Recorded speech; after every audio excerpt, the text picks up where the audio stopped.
के श्री चरणों में पावन वंदन अभिनंदन। समस्त रोम रोम में निवास करने वाले देवतागण, महालक्ष्मी, महासरस्वती, महाकाली के श्री चरणों में पावन वंदन अभिनंदन। समस्त देवतागण जो मंचस्थ हैं, उन देवता के श्री चरणों में इस दास का पावन वंदन अभिनंदन तथा समस्त विज्ञ श्रोतागण जो हमारे सुदूर क्षेत्रों से भी यहाँ पधारे हैं और अपनी कथा लोभ का बरेंगे नहीं कर पा रहे, इसलिए वह भी बड़भागी हैं जो इस पुण्य सलीला गौ माँ की, गौ गंगा की कथा में स्नान कर रहे हैं। दयामयी, कृपामयी, ममतामयी माताएं और की सुलभा शरीफा बच्चे तथा बहनें तथा मेरे छोटे छोटे नौनिहाल बच्चे आज गौ कथा की यह गंगा सरिता गोमुख से निकलकर गंगोत्री से प्रवाहित होते हुए हरिद्वार के क्षेत्रों से गुजरते हुए, ऋषिकेश के क्षेत्रों से गुजरते हुए अपने प्रांतरों में अपनी कलकल छल छल बहती धारा से नाद सुनाते हुए आज शहर के राजमार्गों पर सौरपट दौड़ते हुए इस मंझौल ग्राम के इस प्रांगण में आप पहुंची हैं। आप धन्य हैं, आप बड़भागी हैं जो पिछले 4 दिनों से इस गौ कथा का आनंद ले रहे हैं। और आप सब लोग जो लोग इस व्यवस्था के संचालक हैं, एक कथा में आयोजित करने में कितना कष्ट होता है या तो संचालक ही समझते हैं। आपने जो मंच में देकर हमें समादर किया है, भगवान आपके इस व्यवस्था को हमेशा आपके विचार को और पुष्ट करते रहें। ईश्वर करें कि आपका रति, आपका प्रेम गौ माता के चरणों में बढ़े और भगवान करें आपके परिवार आप सुख समृद्धि को प्राप्त हो जाएं तथा जो गौ माता की सेवार्थ यहाँ उनकी गौ कथा सुनने को उपस्थित हो गए, उन माताओं को भी मेरा प्रणाम है। पिछले दिनों से ये चर्चा चल रही है कि गौ माता सारे दुखों को दूर करती है, परंतु सबके दुखों को दूर नहीं करती। कहा सबके मतलब कहा किसके दुखों को दूर करती है? जो 9 माह की वंदना करता है, जो 9 माह की वंदना करता है अर्थात मानव है। पिछले दिनों 9 माह के चर्चा हुई, उसमें पहली माँ गौ माँ, क्योंकि माँ जब धरती पर आई तो उनके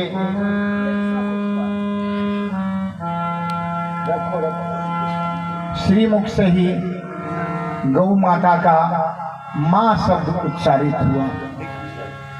अभी इसका अभिनव प्रयोग हुआ कई वैज्ञानिकों के द्वारा। आज का युग विज्ञान का युग है, अब जो भक्ति होगी वो विज्ञान के द्वारा होगी।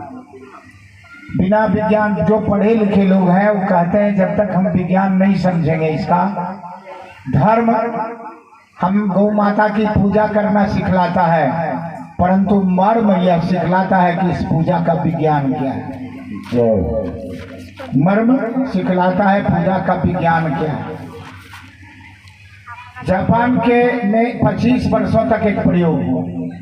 25 वर्ष प्रयोग में क्या हुआ कि जहाँ गौशालाएं हैं, गौ कथा होती हैं, वहाँ के चापाकल से पानी लिया गया और उसका बर्फ जमाया गया और उसको अनुवीक्षण यंत्र, जिसको क्या कहते हैं, माइक्रोस्कोप में देखा गया तो पता चला कि सबका पानी जो गौशाला का था उसमें षटकोणीय आकार, 6 कोण में वह सजा हुआ, षटकोणीय। और जहां मार काट की ध्वनि होती थी वहां का जल लिया गया और उसको जब जमाया गया बर्फ में तो उसका आकार बिखरा हुआ था। इस प्रयोग को बार बार दोहराया गया, बार बार, और जितना बार बार दोहराया गया उतना ही यह रिजल्ट सामने आया। वैज्ञानिकों ने अनुभव किया, वैज्ञानिकों ने महसूस किया कि षटकोणीय आकार क्यों है। तो उन्होंने क्या किया, जो सिद्ध ऋषि थे, मुनि थे, उनसे मंत्रों को फूंक कर पानी का लिया गया नमूना, वह भी उसी तरह का आया। इसका मतलब है पानी सबसे अधिक मंत्रों को ग्रहण करता है। गांव में, घर में किसी ब्राह्मण देवता आचार्य भगवान के पास आप जाते हैं तो पता चलता है कि वह पानी पढ़ करके किसी की प्रेत बाधा, भूत बाधा पीने के लिए देते हैं ताकि दूर होता है। तो इसका अर्थ होता है जहाँ गौ माँ की सेवा होती है। और एक चीज और देखा गया, उसका प्रयोग अस्वस्थ रोगियों पर किया गया।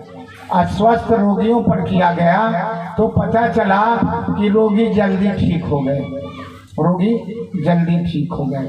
तो गौ माता जहाँ रहती है उसके पानी में इतना गुण आ जाता है, तो गौ माता में कितना गुण होगा इसको आप अनुभव करिए। गलती से हम उस माँ को भूल गए जिस माँ ने मेरा सब प्रकार से लालन पालन किया। और मैंने कहा कि आप सारे दुखों को दूर किया, परंतु उसके दुखों को दूर करती है गौ माता जो मानव है, जो मानव है।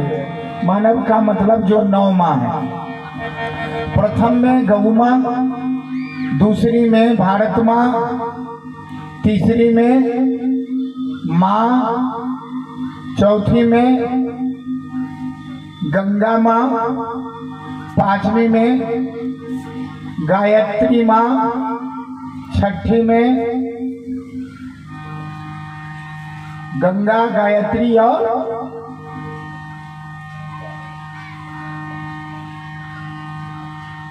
गीता माँ, 7वीं में अंतरात्मा, 7वीं में महात्मा, 8वीं में अंतरात्मा और 9वीं में परमात्मा। मतलब यह एक प्रकार से गौ माँ, मनुष्य का जन्म जो होता है वह 4 कार्य के लिए होता है। उसको पुरुषार्थ चतुष्टय कहते हैं, पुरुषार्थ चतुष्टय कहते हैं। धरती में एक बात बताइए कि खाना, पीना, सोना, बैठना, मैथुन करना, भय, सुख, निद्रा, मैथुनम एवं च, कहा कि सब कोई करता है। जानवर भी मैथुन करता है, बच्चा जन्माता है और बच्चा छोड़ देता है, इस प्रकार की व्यवस्था होती है। परंतु मानव इसलिए श्रेष्ठ माना गया कि इन बातों से हटकर वह 4 काम करता हो। कहा क्या कहा धर्म, अर्थ न धर्म न काम रुचि, गति न चाहो निर्वाण, जन्म जन्म श्री राम पद यह वरदान नयान। भरत जी मांग रहे हैं, कहा क्या प्राप्त हो? कहा सबका इच्छा रहता है कि मालदार हो जाए, बिना माल के कोई संसार नहीं चलता। उसके बाद कहा मालदार तो हो जाएंगे लेकिन कैसे? तो कहा सबको अच्छा लगता है, लड़की सोचती है मुझे अच्छा वर मिले और लड़का सोचता है मुझे अच्छी दुल्हन मिले। तो यह हुआ काम। कहा इस दोनों के बीच में धर्म एक कड़ी है, धर्म कड़ी है। उस धर्म के द्वारा इस दोनों पर नियंत्रण होता है। कहा अर्थ तो मिले लेकिन विद्या प्राप्ति के पश्चात। विद्या कैसी? कहा जो संसार से मुक्त कर दे। कहा सा विद्या या विमुक्त है, जो मुक्ति दे। क्योंकि बार बार आएंगे, बार बार जाएंगे, तो इस शरीर को आना जाने में बड़ा कष्ट है। तो कहा विद्या क्या देती है? कहा विद्या ददात विनियम, विनियात दात जो पात्रत्वात् धर्माप्नोति, धनात् धर्मः ततः सुखम। कहा विद्या विनय देती है और विनय से आजकल विनय कहाँ है? आजकल सासू माँ अगर पानी मांगेगी पुत्र वधू से कि जरा कहाँ हो बहू, जरा पानी दे देना, तो माता जी आपके हाथ टूट गए हैं क्या? है ना? परिस्थितियां ऐसी बन गई, कारण क्योंकि हमने धैर्य खो दिया। धैर्य खोने का कारण क्या है? गऊ का दूध नहीं पिया। किसका दूध पिया? किसका दूध पिया? या तो भैंस का, या वह जर्सी गाय का। जर्सी गाय मतलब जिसको आप कहते हैं काऊ। अब जर्सी गाय और को आप खाना दे दीजिए, क्या अंतर है? तो दे जान लीजिए। खाना 4 बजे सुबह उठ करके उसका भोजन शुरू होगा, लेकिन देसी गाय जब तक सूर्योदय नहीं होता खाना नहीं मांगती। सूर्य की किरणों के साथ ही जागती है और तब खाती है। और जर्सी गाय के दूध में हफीम पाया जाता है। क्या पाया जाता है? हफीम। जांच हो गया का उस हफीम से मानव का मस्तिष्क कुंद हो जाता है, पढ़ने के बदलाए आलसी। इसीलिए जर्सी गाय खाने के बाद ऊँगती रहती है, भैंस ऊँगती रहती है। तो हम भैंस का दूध पिएंगे तो क्या बनेंगे? भैंस। और गाय का दूध पिएंगे तो गाय। गाय फुर्तीली होती है। इतना ही नहीं, अब गाय का समस्या सुन लीजिए। ब्राजील नाम का एक देश है। ब्राजील में ने 10,000 गाय भारत से मांगा और 10,000 गाय से वो 2-3 लाख गाय विकसित कर लिया आपने। उस दूध को जो पाउडर बनाता है वह डेनमार्क को सप्लाई देता है, और डेनमार्क में दूध की नदी बहती है वही फ्रीजियन हॉस्टन की। तो डेनमार्क ब्राजील से दूध खरीदता है, यानी भारतीय दूध, और अपने दूध का पाउडर बना के कहाँ भेजता है? डेनमार्क। पता है? भारत में। होशियार कहाँ कौन है? डेनमार्क दूध को पाउडर बना के भारत भेजता है, और हम अपने के बच्चे को, चुन्नू को, मुन्नू को वही दूध डिब्बा बंद पिलाते हैं। और डिब्बा बंद दूध पिला करके बड़ा खुश होते हैं कि मैंने कम्प्लान पिलाया, मैंने अमूल पिलाया, और आप अमूल नहीं जहर पिला रहे हैं अपने बच्चों को। और तो और उस जहर से आपके बच्चे कम उम्र में ही डायबिटिक हो रहे हैं, चीनी की बीमारी। कम उम्र में ही वो एमा हो रहा है, मस्तिष्क में एक सूजन की बीमारी।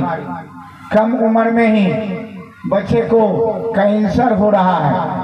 और आप जो दूध पिला रहे हैं, अपने गाय का दूध पिलाना चाहिए, उसको आपने छोड़ दिया।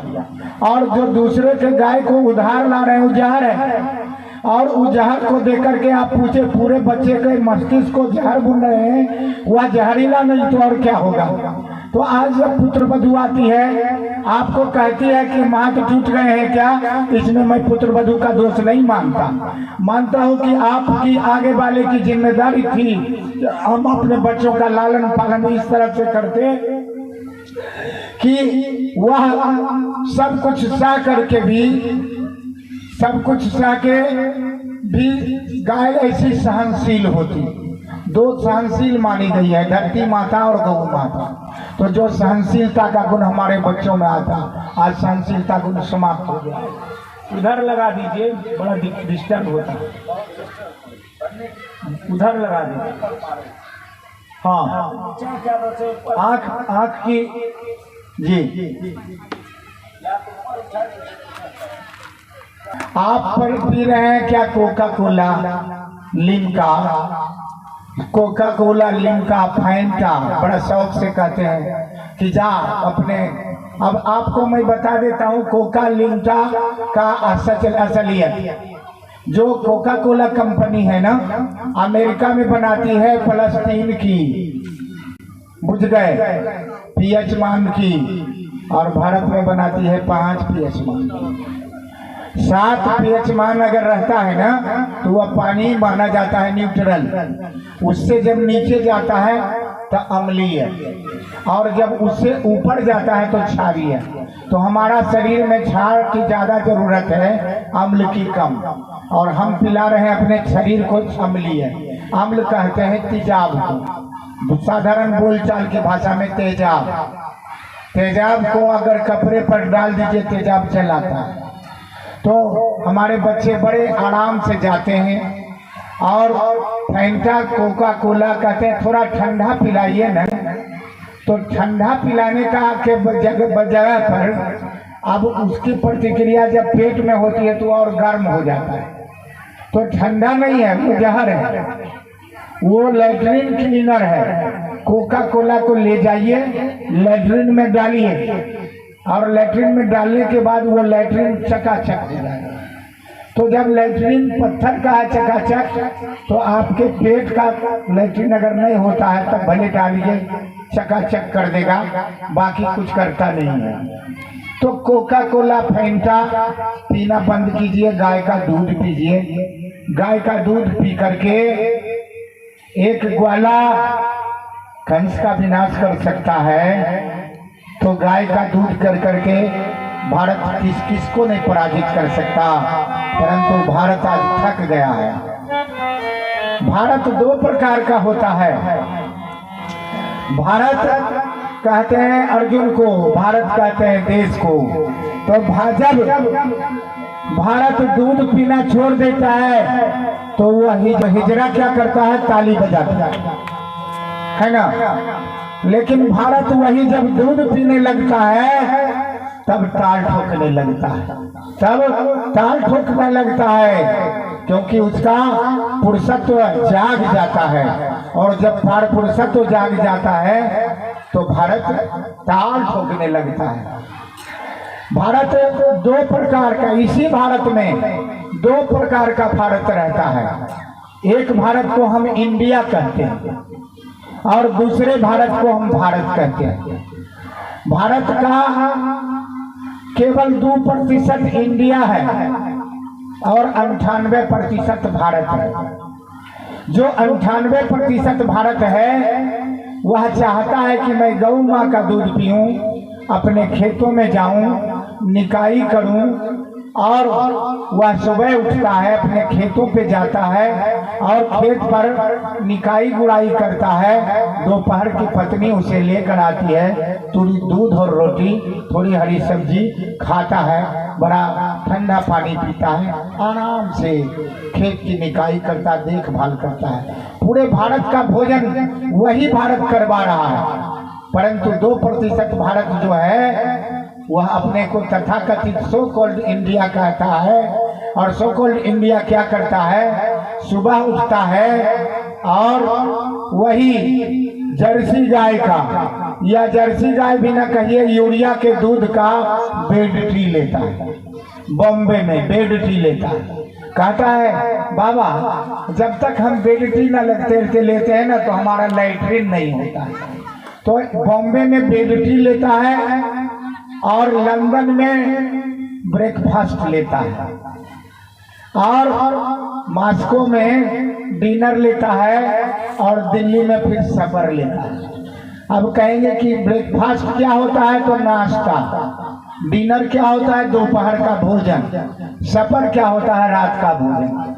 तो भारत सुबह उठता, इंडिया सुबह उठता है, बेड टी लेता है बॉम्बे में, ब्रेकफास्ट लेता है लंदन में, बेड डिनर लेता है मॉस्को में, और सफर लेता है दिल्ली में। भारत सुबह उठता है और अपने खेतों में जाता है, अपने ईख की निकाई गुड़ाई करता है, और उसकी पत्नी वहाँ ले जाती है गैया माँ का दूध, और दूध बना करके खिला करके भारत को जवान करता है। भारत इसलिए खुश रहता है कि उसे अच्छी नींद आती है। लेकिन इंडिया इसलिए दुखी रहता है क्योंकि बॉम्बे में आता है, जब तक वह नींद की गोली नहीं खाता तब तक वह सोता नहीं है, और नींद की गोली खाता है तो 3 घंटे के लिए ही नींद आती, वो भी नींद नहीं है, नशा है। वो नशा आती है और वह वो अपने जीवन को बड़ा दुखमय काटता है, परंतु फिर भी वह अपनी हैकड़ी जमाता है। बहुत दिनों से भारत का छोटा भाई इंडिया है, इंडिया आया नहीं है, तो भारत की पत्नी कहती है इंडिया अभी तक नहीं आया, आप एक बार देख नहीं आए? कहा हाँ वास्तव में हम अभी टाइम है, जाकर के जरा इंडिया को देखें, मेरा इंडिया कैसा हो गया है। और कहा कि क्या कहें, जब जाने लगता है तो अपनी गौ माता का पेड़ा बना करके माताएं देती है कि जा रहे हैं छोटे भाई को देखने, तो वहाँ जाइएगा और इंडिया को थोड़ा कहिएगा, आपकी भाभी बहुत याद करती है। कहा हाँ जरूर कहूँगा। पहुँचता है और पता कहता है, सुनते हैं भारत कहा, सुनते हैं कि इंडिया जिस मकान में रहता है वह 50 महल का है बम्बई में, तो हम जरा देख आवे मेरा इंडिया कितना महान हो गया है। तो जाता है कॉर्पोरेट सेक्टर के खूब चकाचक मकान में, उसको पता ठिकाना लगा के जब पहुंचता है तो खिड़की से देखता है कि मेरा इंडिया कुर्सी पर बैठा है, सामने एसी लगा है और 2-4 उसके आगे पीछे करने वाले नौकर चाकर भी हैं। बड़ा खुश होता है कि मेरा इंडिया तो बहुत बड़ा हो गया है। उसके बाद जब वो कहता है जाके गेट कीपर को कि जाके इंडिया को कहो कि उसका बड़ा भाई भारत आया है, बड़ा भाई भारत आया है, तो कहता है इंडिया कि हम कहाँ हैं? तो वो देखता है छोटा सा गंदे मैले कुचले वस्त्र पहने बाहर में एक व्यक्ति खड़ा है, बड़ा उसको दुख होता है।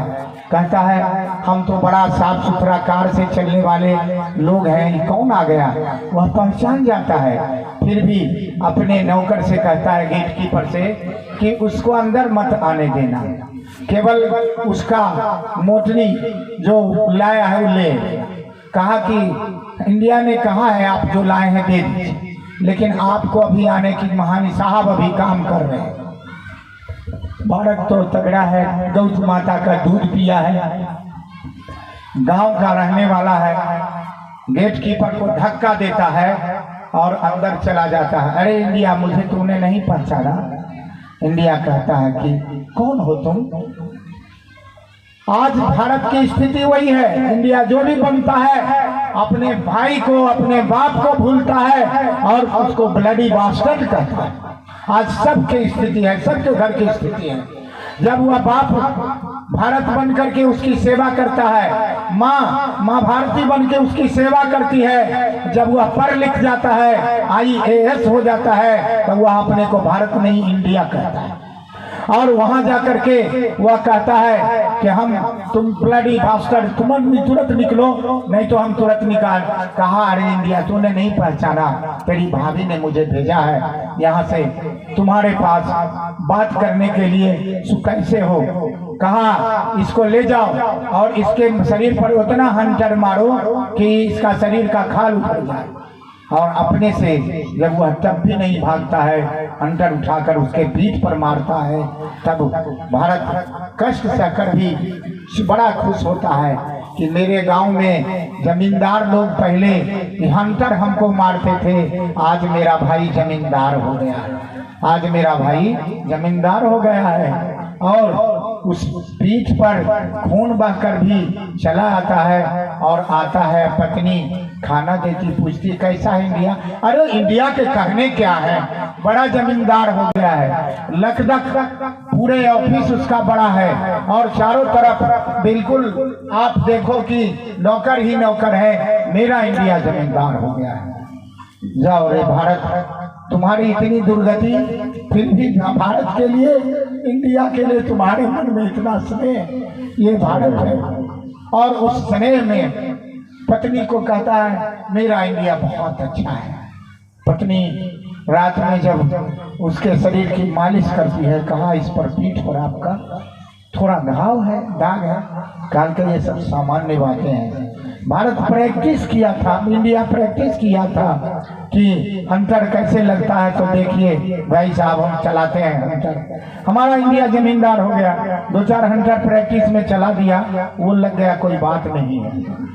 बहुत दिन हो गए। पता चलता है कि इंडिया अपने सोहबत के कारण, क्योंकि उसे तो माँ का कभी दूध मिला नहीं, भारत माँ का, अब वह रोज खाता है, क्या खाता है, पिज्जा, बर्गर खाता है, बर्गर, क्या खाता है, vada pav, pizza, burger, hot dog, cold dog खाकर इंडिया बड़ा होता है और समझता है कि ये सब लोग तथाकथित सो कॉल्ड उसका स्टेटस हाई है। क्यों स्टेटस हाई है? क्योंकि ये गांव के लोग हैं, ये दूध पीने वाले लोग हैं, इसे पिज्जा और बर्गर खाना नहीं आता। भगवान करे कि पिज्जा और बर्गर तुम्ही को खाने आवे, जिसमें लाखों करोड़ों जीवाणु निवास करते हो, उस पिज्जा बर्गर खा करके अपना स्वास्थ्य खराब करता है और पता चलता है एक दिन उसे रक्त का कैंसर हो गया, रक्त का कैंसर हो गया। पता चलता है भारत बहुत जैसे दुखी होता है, दौड़ के जाता है, कहा डॉक्टर साहब हमारे भाई को बचा लीजिए, कहा हमारा रक्त ले लीजिए लेकिन मेरे इंडिया को बचा लीजिए। कहा तुम्हारा इंडिया नहीं बच सकता, कहा कि तो छोड़ दीजिए, दे दीजिए मेरे पास। और वह जबरदस्ती डॉक्टर से छुट्टी करा के ले आता है और भारत को गौ माता का गोमूत्र पान कराता है। इंडिया कहता है नहीं पीऊंगा, भारत कहता है जबरदस्ती पिलाऊंगा, मैं तुमसे ताकतवर हूँ क्योंकि गौ माता का दूध पिया। उसके बाद गौ माता का दूध पिलाता है, गौ माता का गोमूत्र पिलाता है, इंडिया चंगा हो जाता है। इंडिया चंगा हो जाता है तब इंडिया भारत के चरणों में झुक जाता है और कहता है भैया हमसे भूल हो गई, हम भी गौ माता का इतना उपकार मेरे ऊपर है कि मेरे शरीर में जो रक्त आज दूषित हो गया था, उस दूषित रक्त को धोने के लिए इंडिया आपकी गाय माता ने हमें जो जान दिया है, हमें प्राण दिया है, इसके लिए मैं सदा ऋणी रहूंगा। तो कल की कथा चलिए जोर से बोलिए गौ माता की जय। तो एक विराम हुआ तो एक भजन, तो एक भजन के साथ हम आपको सेवा करेंगे।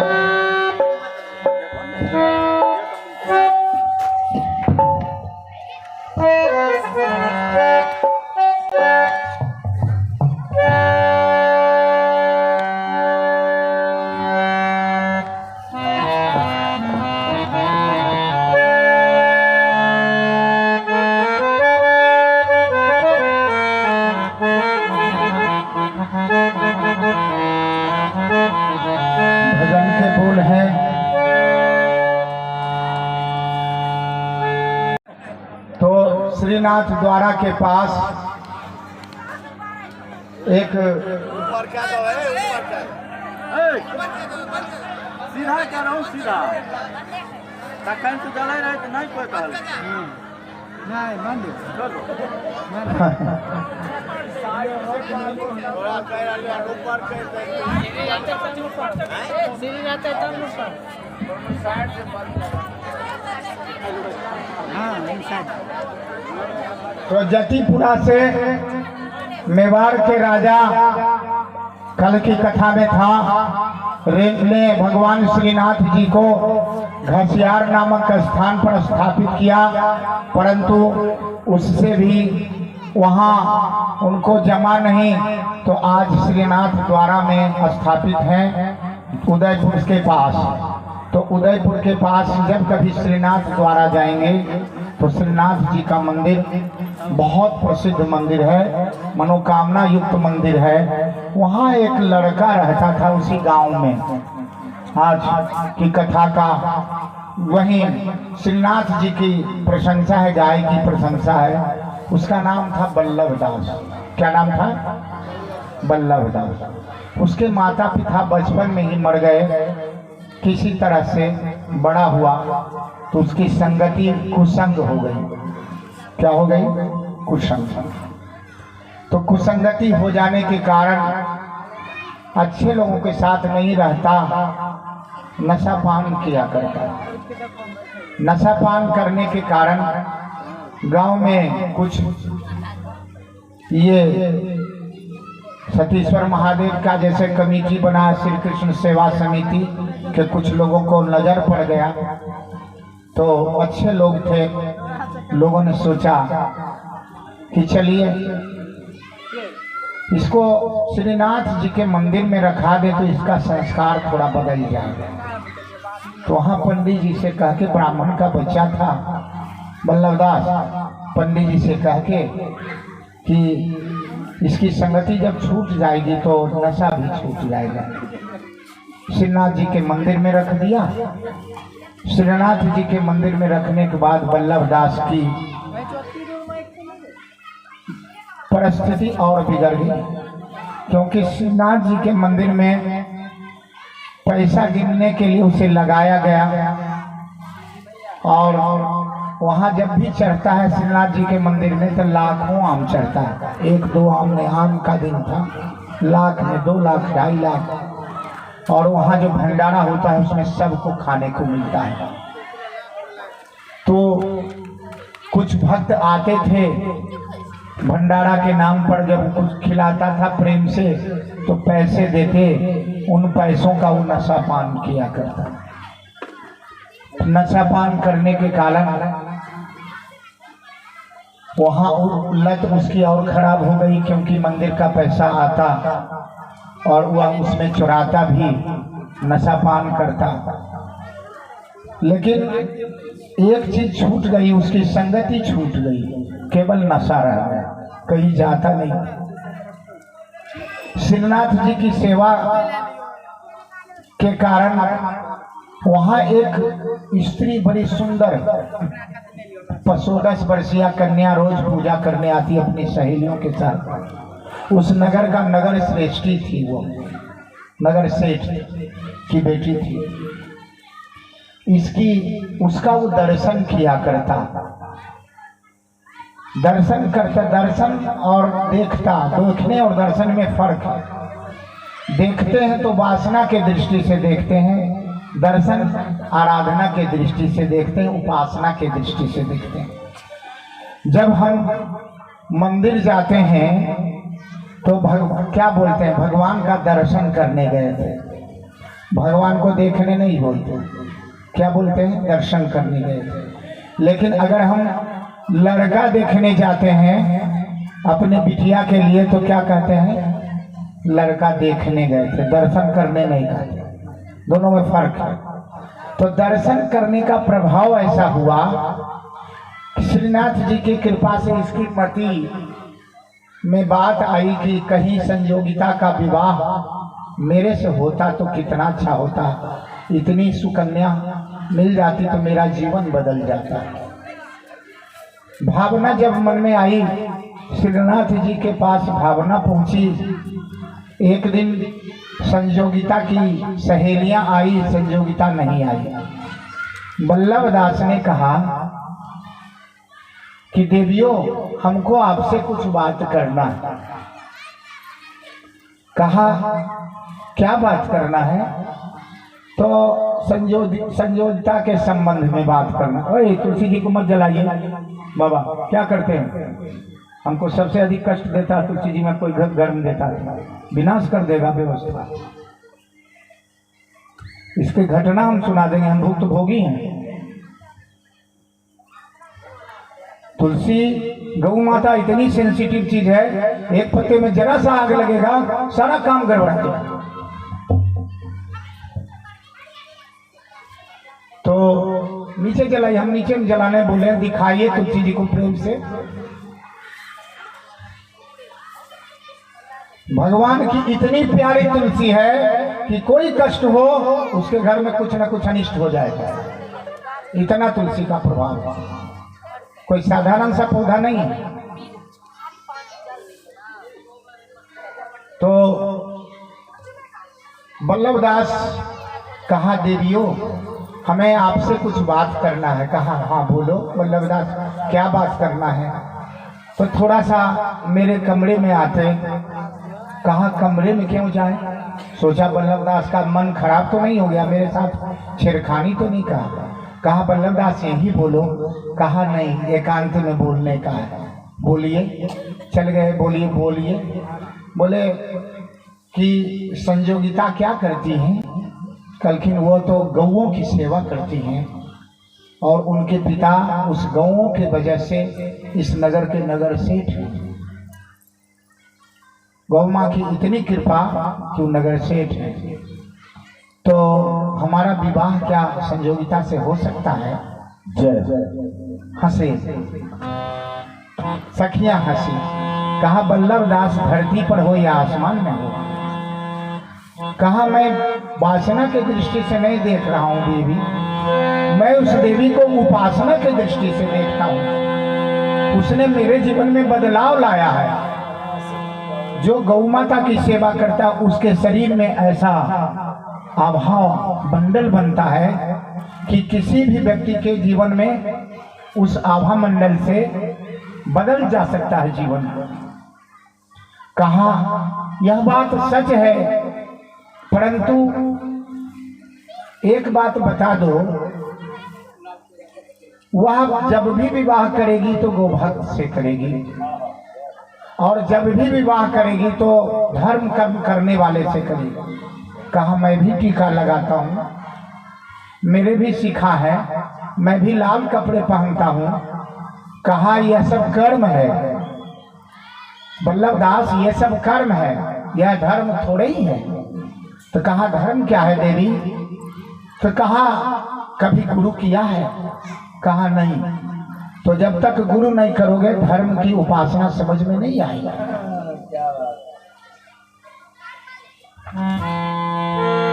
कहा तब क्या करें? बल्लभ दास को कह के तो चली गई। बल्लभ दास न रात सोता न दिन सोता, उसकी नशे की आदत चली गई, परंतु दिन रात श्रीनाथ जी के पास आंसू बहाता, हे श्रीनाथ जी मुझे गुरु कब मिलेंगे? श्रीनाथ जी की रात भर जगते हुए कई दिन बीत गए। एक दिन श्रीनाथ जी ने कृपा की, जैसे ही गेट से बाहर निकला एक कुत्ता भौंक रहा था, इसको रात का झल्लाया था, कुत्ते को मारा तो उधर से एक साधु चिल्लाया, अरे क्या करता है, तुमको इतनी भी समझ नहीं? कपड़ा पहन लिया है लाल और जीवों को सताता है। पैर पर गिर गया, उनकी आंखों में बड़ी ज्योति थी और पैर पर गिर गया। बल्लभ दास पैर पर गिर गया, कहा कि महाराज मेरे जीवन में कब बहार आएगी? मेरा जीवन अंधकार से भरा है, आप हम पर कृपा करें। गुरु ने कहा कृपा चाहते हो तो इस संसार में एक ही माँ सबसे ज्यादा दयालु है, गौ माँ की सेवा करो। जोरदार ताली हो जाए। शंकरो विग्रहवान धर्म, धर्म के साक्षात स्वरूप है गौ माता। कहा गौ माता का मतलब? कहा गौ माता का मतलब? कहा महाराज मेरे पास जगह कहाँ है? एक छोटी सी जगह है, तो उसमें हम एक गाय रखेंगे तो कई गाय हो जाएंगी, तो मैं उनका कहाँ से देखभाल कर पाऊंगा? कहा तो एक वृषभ ले आओ, बैल ले आओ, वह भी गौ माँ का ही सेवा होता है। उसमें यह नहीं है कि केवल गाय की सेवा करें बैल की छोड़ दें। गोवंश के किसी भी चीज की सेवा गौ सेवा ही मानी जाती है। संयोग से श्रीनाथ जी ने कृपा की, एक कसाई बैल, बूढ़े बैल को कसाई के यहाँ एक व्यक्ति बेचने जा रहा था, अगले दिन आ रहा। वाह, बड़ी भगवान श्रीनाथ जी की कृपा है। बोलिए श्रीनाथ जी भगवान की जय हो। कसाई को बेचने जा रहे थे, एक कहे कि अब चलता नहीं, फिर अब ये कमजोर हो गया है, बूढ़ा हो गया है, इसलिए मैं इसे कसाई को यहाँ बेच दूंगा। बड़ा समझाया, कहा गौवंश की हत्या करना ठीक नहीं। कहा बल्लभ दास तुम अपनी बुद्धि अपने पास रखो, हम इसको बेच देंगे क्योंकि अब मेरे किसी काम का नहीं है। क्या अपने माँ बाप को जब बूढ़ा हो जाते हैं, किसी काम का नहीं रहते, तो क्या उनको घर से बाहर बेच देते हैं? कसाई क्या? नहीं ना। तो फिर उसको क्यों बेचते हो? कहा सुनो, तुम्हारी इन बातों का मेरे ऊपर कोई असर नहीं होगा। कहा बल्लभ दास कितने में बेचोगे? तो उसने बताया कि मैं इतने में बेचूंगा। वो दौड़ के गया गुरुजी के पास। कहा गुरुजी एक बैल है बिक रहा, मेरे पास पैसे नहीं है, कहीं से व्यवस्था करवा दीजिए, बाद में मैं अपने नौकरी के पैसे से चुका दूंगा, लेकिन उस बैल को हमको दे दीजिए। पैसे की जुगाड़ हुई, जुगत हुई, बैल खरीद लिया गया। और बैल जब खरीद लिया गया, बल्लभदास सिंहनाथ द्वारा के एक छोटे से जगह में उस बैल की सेवा करने लगा। उसकी अच्छी सेवा के कारण बैल तंदुरुस्त हो गया और रोज रहता। भगवान की कृपा, एक दिन संजोगिता आई। अब देखिए गौ सेवा का फल क्या होता। संजोगिता आई तो उसने कि सखियों ने कहा कि अरे बल्लभ दास तो दिन में भी तुम्हारे सपने देखता है।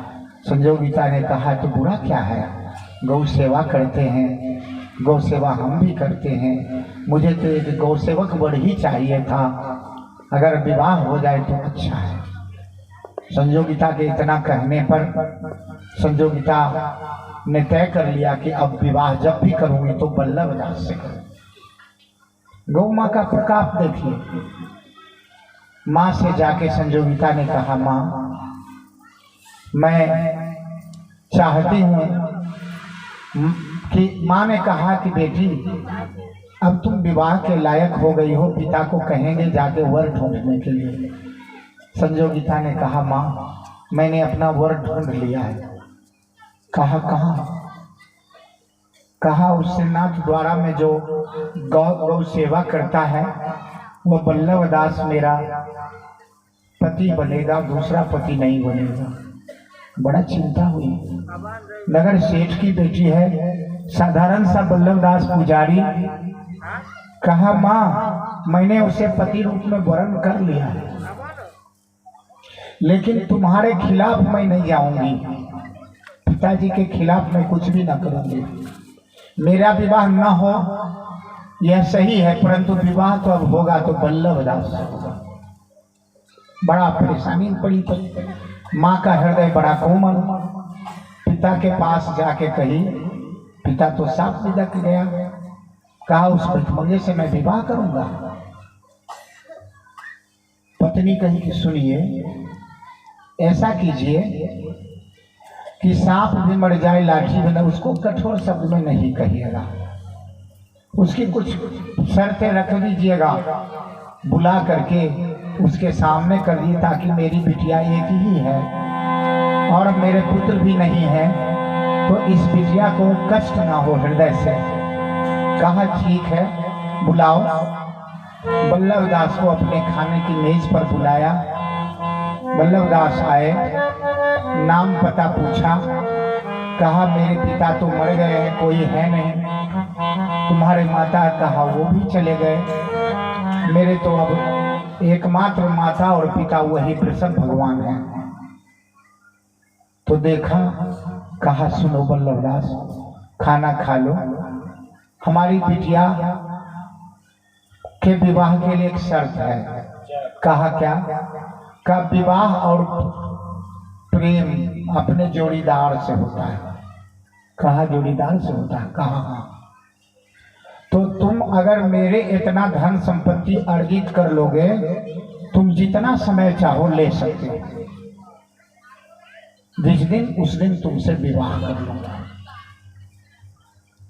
कहा ठीक है महाराज, हमको अपने पर भरोसा कम है, गौ माता पर भरोसा ज्यादा है, और मैं जब विवाह करूंगा तो संजोगिता से करूंगा, दूसरे से विवाह नहीं करूंगा। बड़ा कह के चला गया। ये तो सोचा कि बात टाल दिए तो बहादुर अब पैसा लाएंगे नहीं, अब विवाह मेरी बेटी का इससे होगा नहीं। जब वह गया तो गौ माँ का सेवा करे और उनको रोज कहे कि हे गौ देवता, मैं चाहता हूं मेरा विवाह संजोगिता से हो और हमें कुछ नहीं चाहिए, लेकिन उन्होंने जो शर्त रखा है उस शर्त के हिसाब से मैं सोचता हूं 1 वर्ष का समय लिया हूं। इस 1 वर्ष में कहां से होगा उतना धन संपत्ति। समय बीतने लगा, सेवा होने लगी, 4-5 महीने बीते। इस बीच में जिसका वो ट्रस्ट था श्रीनाथ जी द्वारा, वहाँ एक वो होटल चलता था उनके द्वारा भोजन में, तो लंगर वहाँ से चलता था। तो वो होटल संजोग से घाटे में जाने लगा। तो उसका मैनेजर बूढ़ा हो गए थे, तो मालिक ने कहा मैनेजर ये होटल अब हम बंद कर देंगे। तो कहा ऐसे भी हम बूढ़े हो चुके हैं, इस होटल को अब हम बल्लभ दास को अगर दे दें, वो जिम्मेदारी संभाल ले मैनेजर का, तो हमारा, चूंकि सुनते हैं कि वह श्रीनाथ द्वारा में जहाँ रहता है उसकी सब लोग प्रशंसा करते हैं कि बड़ा अच्छा से सेवा करता है सबकी। वह आया मैनेजर से, मैनेजर ने कहा कि सुनो, इस होटल में तुम्हें मैनेजर बना के रखना चाहता हूँ, मैं तो अब थक गया हूँ, बूढ़ा हो गया हूँ, तुम रह सकते हो क्या? कहा हम तो रह सकते हैं, परंतु हमारी एक माता, हमारे एक पिता है। कहा कौन? तो ये वृषभ भगवान, इनको हम होटल में कहाँ रखें? बस इतनी ही तकलीफ है तुमको? कहाँ इतनी तकलीफ है? तो कहा इसको हम जगह दे देंगे पीछे के गार्डन में। जागर कहा जब इसको आप जगह दे देंगे तो गार्डन में आपको जगह मिल जाएगी। कहा महीने की अच्छी पगार मिलेगी, 1.5 लाख रुपए महीने मिलेगी, उसमें तुमको काम चल जाएगा। जो 10,000 भी नहीं मिल रहा था उसको 1.5 लाख का ऊपर है। गया बल्लभ दास, उसके व्यवहार कुशलता और गौ माता की कृपा से होटल कुछ ही दिन में तेज चलने लगा। जब तेज चलने लगा तो मालिक की दृष्टि बल्लभ दास पर पड़ गई। मालिक देखने आया, मालिक बड़ा बीमार था। तो मालिक कहा कि बल्लभ, तो क्या हम तो यहाँ आए श्रीनाथ जी के दर्शन करने, परंतु तुम्हारा होटल देख करके तुम्हारी व्यवस्था देख के बड़ा प्रसन्न हूँ। एक काम करो, तो क्या हम बहुत अस्वस्थ रहते हैं, तुम 5-10 दिन हमारे पास चल के रहता तो बड़ा अच्छा होता। बल्लभ कहा मालिक, फिर यहाँ हमारी बैल की देखभाल कौन करेगा? ऐसा कीजिए ना, 8-10 दिन आप रुक जाइए। कहा उतना दिन तो समय नहीं है, 6-7 दिन रुकूंगा। उनको बहुत सारी बीमारियां थी, डायबिटीज था, ब्लड प्रेशर था। बल्लभ दास क्या करता, बड़े भाव से उनकी सेवा करता और गोमूत्र पिलाता उनको। कुछ दिन गोमूत्र पीने के बाद उनमें चेतना जगी, अच्छा होने लगे, भगवान गैया माँ की कृपा होने लगी। और गोबर का रस पिलाता, पंचगव्य पिलाता। धीरे धीरे 7 दिन के बजाय वो धीरे धीरे 15 दिन रुके, 15 दिन के बजाय 1 महीना रुके। 1 महीना में 80% स्वस्थ हो गए।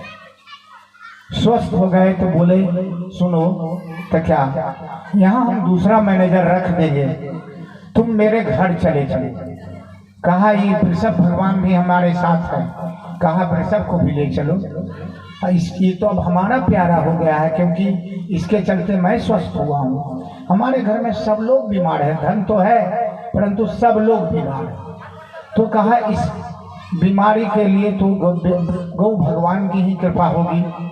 तो ले गए गाड़ी पर बिठा के अपने घर में, जहाँ उनका घर था। वो घर क्या था? राजमहल था उदयपुर शहर में। राजमहल में जब कुछ दिन रहे तो वहाँ उनकी माता जी थी, पत्नी थी, वो भी स्वस्थ हो गई। बड़ा बल्लभ दास के सेवा का बड़ा अच्छा असर पड़ा। उसके बाद उनके कर्मचारी चोरी करते थे, ये बीमारी के कारण देख नहीं पाते थे। इनको पुत्र नहीं था, बल्लभ दास को पुत्र नहीं था, उनको मालिक को।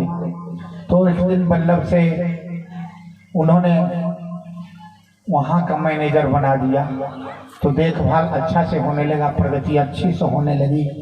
एक दिन वहाँ राजस्थान में राखी बंधन, रक्षाबंधन का दिन बड़े धूमधाम से मनाया जाता है। तो उनकी बिटिया रोने लगी कि आज काश मुझको भी कोई भाई होता तो मैं उसकी रक्षा बंधन करती। सेठ जी ने कहा, है ना तुम्हारा भाई? कहा कौन? कहा बल्लभ दास। बुलाओ बल्लभ दास को। और बल्लभ दास को वह राखी बांधी। बल्लभ दास बड़े गदगद हो गए और उनका रक्षा बंधन करके अपनी बहन को आशीर्वाद दिया। यह क्या, बहन को आशीर्वाद देने के पश्चात जैसे ही लौटते हैं, सेठ जी कहते हैं इस कागज पर दस्तखत कर दो बल्लभ दास। कहा क्या है सेठ जी? कहा आज से तुम इसका भाई हो गया तो मेरा पुत्र हो गया ना। तुम्हारा तो कोई है नहीं अपना दुनिया में, तो मैं तुम्हारा अगर धर्म पिता बन जाऊं तो कैसा है? कहा मगर सेठ जी हमको इस सब धन बन में रुचि लगी है। कहा तुमको रुचि नहीं है परंतु हमको रुचि है। तुम धन की देखभाल तुम जैसे करते हो, गौ माँ की सेवा करते रहना, परंतु हमारी रुचि है कि तुम आज से मेरा धर्म पुत्र हो गया। बड़ा सेठ जी के पेशो पेश में हुआ। कहा बेचारा बेटा चिंता करने की कोई बात नहीं, मैं तुमको अपना पुत्र मान चुका हूँ, हमारी बिटिया को भाई मिल चुका है और पूरे संपत्ति, वो अरबों खरबों के मालिक थे, वो चांदी सोने के व्यापारी, हीरे के व्यापारी थे और उस सारे फैक्ट्री सारा धन बल्लभ दास के नाम से लिख दिया। कहा बेटा अब हम बड़े सुखी होकर मर सकेंगे क्योंकि मेरी बिटिया की शादी भी तुम अच्छे घराने में करोगे और उसको जीवन भर के लिए एक भाई मिल जाएगा और मैं आनंद से अपने बच्चों के साथ रहूंगा। जय। अब सोचिए गौ माता की कितनी कृपा है। जो बल्लभ दास एक साधारण सा व्यक्ति है, संयोगिता के लिए तरस रहा है, वो बल्लभ दास अरबपति नहीं खरबपति बन चुका। प्रेम से बोलिए गौ माता की, गौ माता की। तो एक दिन की बात है कि बल्लभ दास पूरे तरह से उस हीरे के कारोबार में लिप्त हो गया। बढ़िया कपड़ा पहनता, अमेरिका रूस जापान जाता बैठक में। एक बार सारे वर्ग के व्यापारियों का बैठक वहीं रखा गया बंबई में और व्यापारियों के अध्यक्ष के रूप में बल्लभ दास को मनाया गया। और बल्लभ दास जब बंबई पहुंचा तो वो भी संयोगिता के पिताजी भी व्यापारी ही थे हीरे के, वो भी आया उस बैठक में उन्होंने देखा कि बल्लभ दास संधो बड़ा तेजस्वी चेहरे से तेज निकल रहा है और पूरी अध्यक्षता बढ़िया से कर रहा है। सारे लोग बल्लभ दास को पूछ रहे हैं, बल्लभ दास ये ऐसे करना, बल्लभ दास ये ऐसे करना है। तो सोचा कि लगता है इस बच्चा को हम कहीं देखें। थोड़ा दूध कम पिया होगा इसलिए याददाश्त शक्ति भैंस का पिया होगा, भूल रहा था। परंतु जब मीटिंग खत्म हो गई तो बल्लभ दास को पूरी तरह याद था। बल्लभ दास जाके उनके पांव छूकर प्रणाम किया। कहा चाचा जी आपने मुझे पहचाना नहीं? मैं बल्लभ दास। वही तो कहे बेटा, हम बहुत देर से सोच रहे थे तुमको कहीं देखा है। कहा चाचा जी आपकी के यहाँ हम गए थे तो आप अब तो उसको काटो तब खून नहीं। कहा हम तो कहे थे कि बेटिया के विवाह में बराबरी से की जाती है, अब तो ये मेरे से बड़ा हो गया तो हम कैसे कहेंगे तुम बराबरी से मेरे बेटिया का विवाह करो। परंतु मन में उथल पुथल है। कहा बल्लभ का अपना घर नहीं दिखाओगे? कहा कि हाँ चाचा जी चलिए। चल के जब घर क्या था, उसके घर के सामने उसका घर एक छोटा सा कमरा था, ये आलीशान राजमहल था। बड़ा खुश हुआ, मेरी बिटिया का ब्याह काश इस घर में होता तो कितनी बड़ी मेरी बिटिया रहती, राजरानी रहती। वाह। उसके बाद बल्लभ दास उनको खिलाया पिलाया।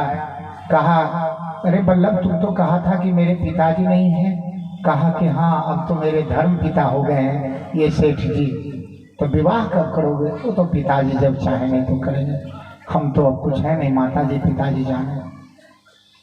माता जी के कमरे में गया तो इसके मन में था कि अब लज्जा से हम क्या कहें, हम तो कहे थे कि दोस्ती और विवाह बराबर गले में होता है और हमसे तो एक बराबर है नहीं। तो उनके पिताजी को भी कहने की हिम्मत उसको नहीं हुई। केवल बल्लभ दास ने परिचय करा, पिताजी ये मेरे अपने गांव श्रीनाथ द्वारा के हैं, मेरा बड़ा पुराना परिचय है, बहुत अच्छे आदमी हैं, इनकी बेटियां भी गौ सेवक है। तो पिताजी सेठ जी ने बड़ा प्रसन्न होकर कहा कि सेठ जी जब बल्लभ आपके बारे में बड़ाई कर रहा है तो निश्चित रूप से आप अच्छे होंगे। तो उन्होंने ये नहीं कहा कि हम विवाह कर लेंगे, करने आए हैं। कहा सेठ जी मेरे ऊपर इतनी कृपा कीजिए कि जब आप अपना होटल देखने या श्रीनाथ द्वारा के दर्शन करने आए तो मेरे घर एक दिन के लिए तो आप जरूर मेहमान हो जाए। बोलिए गौ माता की माँ।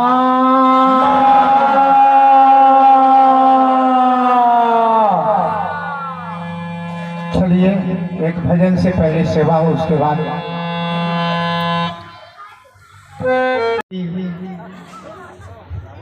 आप मेरे घर अगर श्रीनाथ द्वारा पधारेंगे तो मेरे घर एक घंटे के लिए भी मेरे ऊपर अगर आपका आतिथ्य का भार महसूस होगा तो हम बड़े कृतज्ञ होंगे।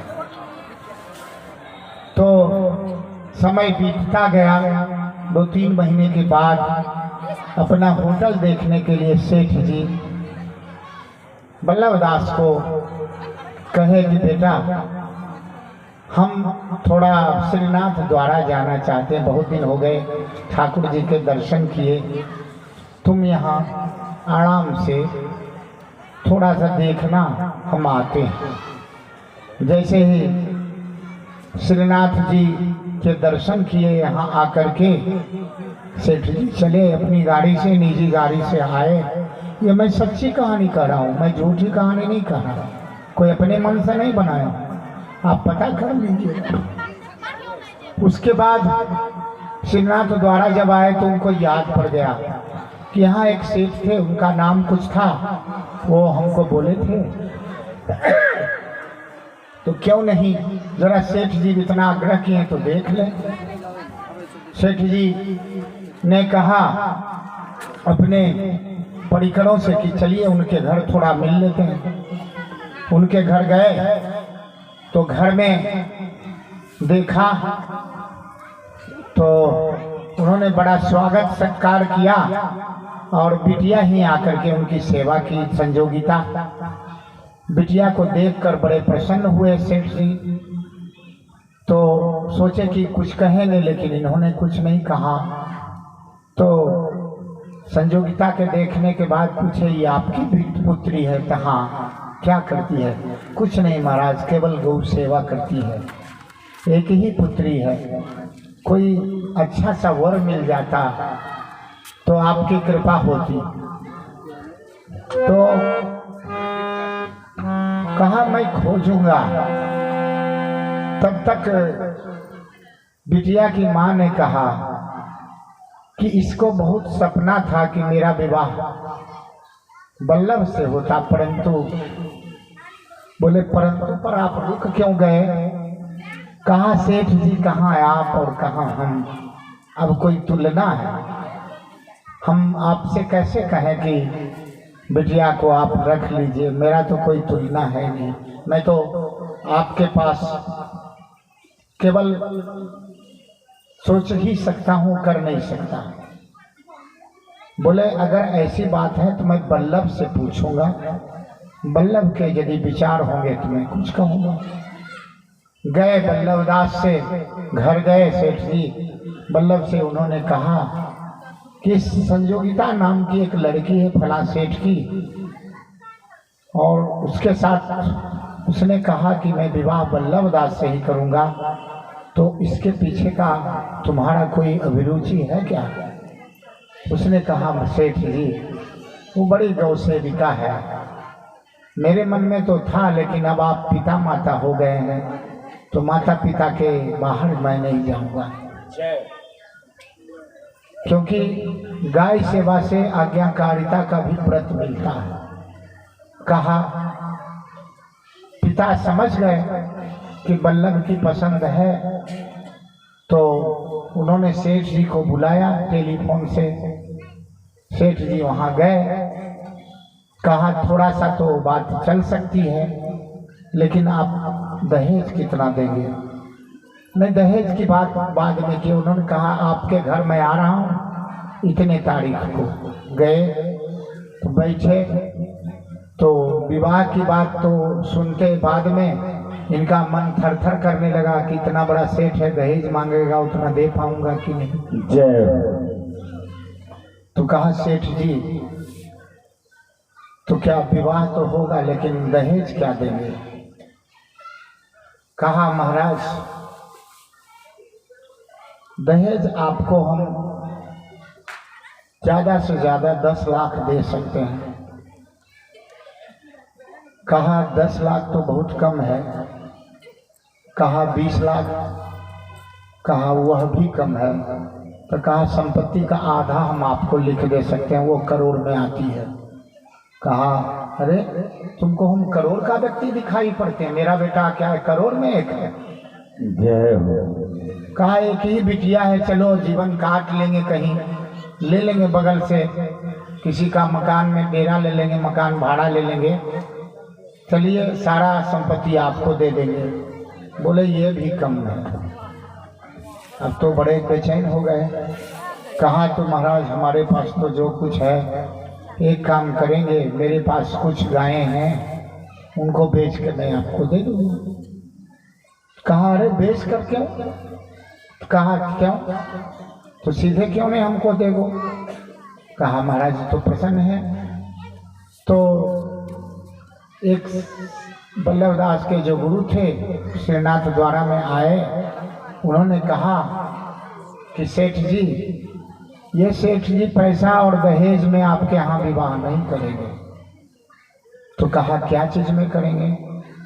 तो कहा एक गाय आप इनको दे दीजिएगा, आपके यहाँ विवाह करेंगे। एक गाय दे दीजिएगा और उस गाय के दहेज से ही आपका विवाह हो जाएगा। एक भी पैसा दहेज नहीं लिया।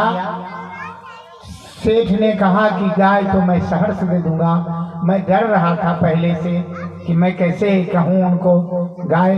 कहा गौधन के बराबर आपका धन कुछ भी नहीं है, इस गाय को आप देकर के विवाह कर लेंगे, बिटिया जाएगी। वल्लभ की इच्छा है कि गौ सेवा करने वाली एक मेरी पत्नी आ जाए, जो मेरे यहाँ भी जो गाय है उसकी सेवा हो, इसलिए एक गाय तो देना ही पड़ेगा।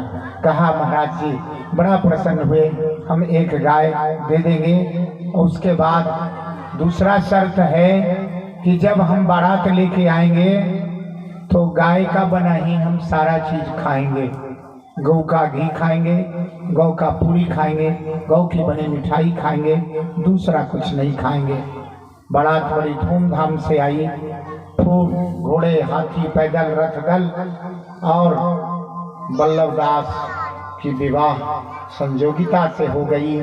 संजोगिता बड़ी कृत हो गई।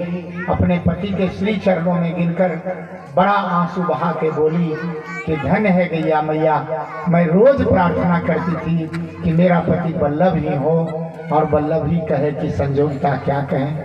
यही प्रार्थना मैं अपने वृषभ भगवान से करता था कि मेरी पत्नी संजोगिता होती तो मेरे जीवन में बहार आ जाती। जय। और इस प्रकार संजोगिता का विवाह वल्लभ दास से हो गया। आगे की कथा कल फिर आपको हम सुनाएंगे, लेकिन अभी और कथा इसमें बचा तो कल सुनाएंगे, लेकिन कल भी लेट हो गया था, इसलिए हम आज चाहते हैं कि आप लोग योग कथा में थोड़ा आगे बढ़ेंगे। शरीर की व्यथा की भी कथा होनी चाहिए। अभी पूज्य श्री राजीव भाई दीक्षित कहते हैं कि भारत सरकार से एक रिपोर्ट मांगा गया कि भारत में कितने लोग बीमार हैं और कितने लोग स्वस्थ हैं। तो अभी जो आबादी है 1,40,00,000 1,40,00,000 करोड़ की, उसमें पता चला कि लगभग 1,10,00,000,000 लोग अस्वस्थ हैं। किसी की कमर दर्द है, किसी को पीठ दर्द है, किसी को रीढ़ का दर्द है, किसी को गैस्ट्रिक है, किसी को ब्लड प्रेशर है। 700 पेज में जो रिपोर्ट आया वो 700 पेज में था। बड़ा चिंता हुआ, मैंने आज की बात मैं कर रहा हूँ, बड़ा चिंता हुआ।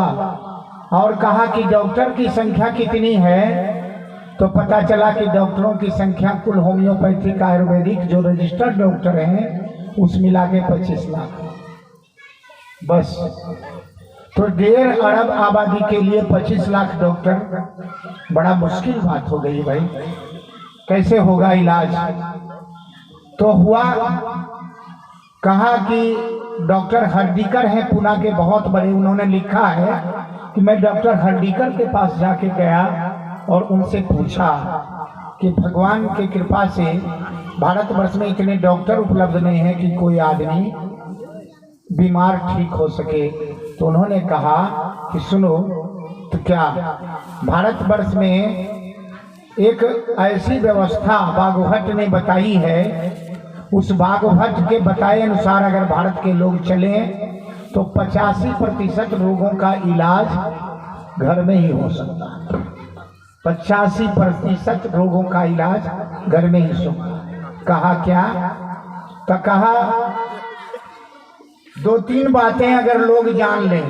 बागभट्ट ने एक पुस्तक लिखी अष्टांग हृदयम और अष्टांग संग्रहम, उसमें 7,000 श्लोक है, 3.5 दोनों में। उसमें केवल 10-5 श्लोक को भी आप समझ लीजिए तो आप अपने स्वास्थ्य को समझ सकते हैं। कहा रोग को जान, भोजन को पहचान लीजिए और अपने शरीर को जान लीजिए। कहा शरीर को क्या जानना है? तो शरीर में कहाँ हमारा कौन सा अंग है, पेट कहाँ है, लीवर कहाँ है, ये 5वीं क्लास के पुस्तक में पढ़ा दिया जाता है।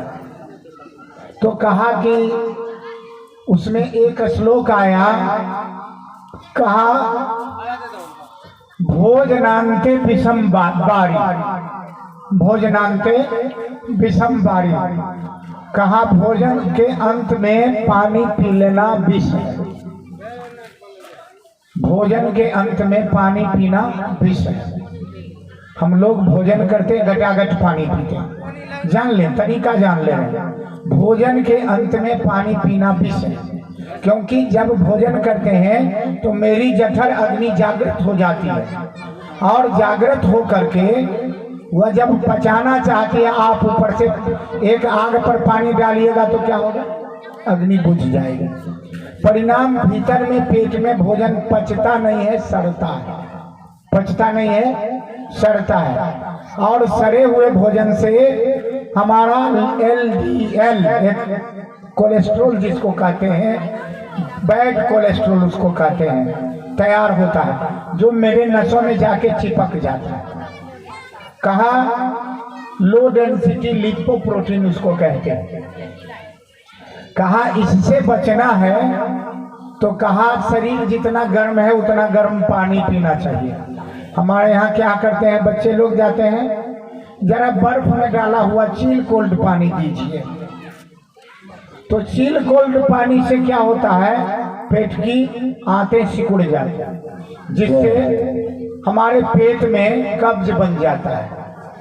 और हमारे एक मित्र थे, तो विदेशी थे, हम जब यहाँ कश्मीर में थे, योग पढ़ रहे थे, तो उन्होंने कहा कि बहुत देर से भीतर में कह रहे थे क्या कर रहे था, तो वो किताब पढ़ रहे थे।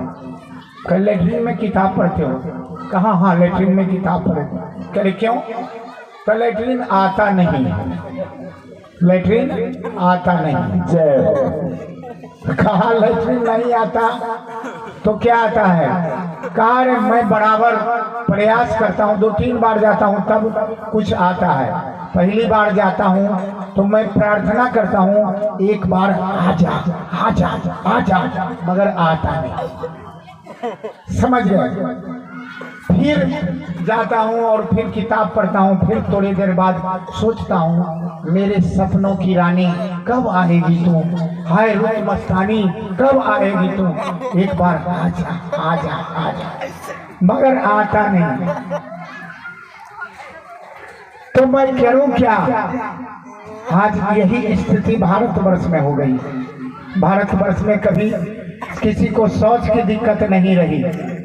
कहा भगवान न करे किसी को सपनों की रानी को बुलाना पड़े। लेटरिन भी भला कहीं सपनों की रानी होती है क्या?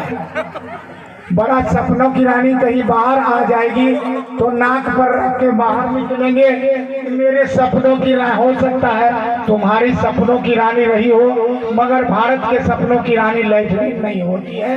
भले उसको बदबू काहे को हम निकालेंगे उसको यहाँ से। तो हम कह रहे थे कि वो बेचारा कहता था कि हमारे आता नहीं है।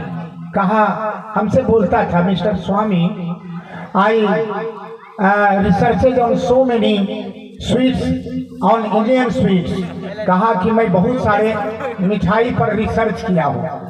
एक दिन स्वामी जी ने हम लोग को मिठाई खाने दिया, रिचर्ड नाम था। तो रिचर्ड कहा Swami ji what is this? हम कह रहे perhaps you researches on so many sweets so why not you say about this. कहा यार हम तो बहुत रिसर्च किए मगर इसके बारे में नहीं पता है। कहा ये क्या है? हम कह रहे this is called as rasgulla. हाँ रसगुल्ला। तो हमको जीवन के बारे में नहीं पता है और हम रिसर्च किए जा रहे हैं। जीवन के बारे में पता नहीं, रिसर्च किए जा रहे हैं। वह रसगुल्ला, तो रसगुल्ला भी नहीं जानता था। तो भगवान न करे आपको कभी ऐसी नौबत आवे कि आपके सपनों की रानी को बुलाना पड़े। एक बार आजा आजा आजा, एक झलक दिखला जा, एक झलक दिखला जा, आप करते रहिए। और कहीं झलक दिखलाने के कारण कहीं आप यहाँ से कहीं ने दूसरे जगह चला जा।